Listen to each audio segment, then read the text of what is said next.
ang pagtukso kay Jesus. Pagkatapos, si Jesus ay dinala ng Espiritu sa ilang upang tuksohin ng Diablo doon.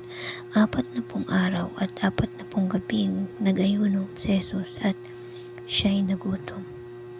Dumating ang manunukso at sinabi sa kanya, "Kung ikaw ang anak ng Diyos, gawin mong tinapay ang mga batong ito."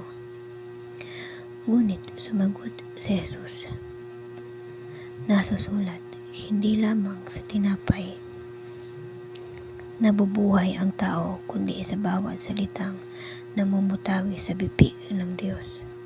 Pagkatapos nito ay dinala siya ng Diablo sa tuluktok ng bundok, templo, sa banal na lungsod. "Kung ikaw ang anak ng Diyos," sabi sa kanya, "magpatihulog ka sapagkat nasusulat, ipagbibilin niya sa kanyang mga anghel na iingatan ka. Aalalayan ka nila upang hindi ka matisod sa bato."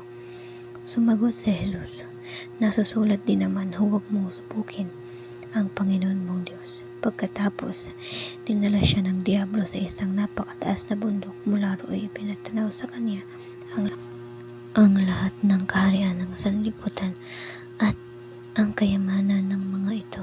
At sinabi ng Diablo, "Ibibigay ko sa iyo ang lahat ng ito kung magpapatira pa ka at sasamba sa akin."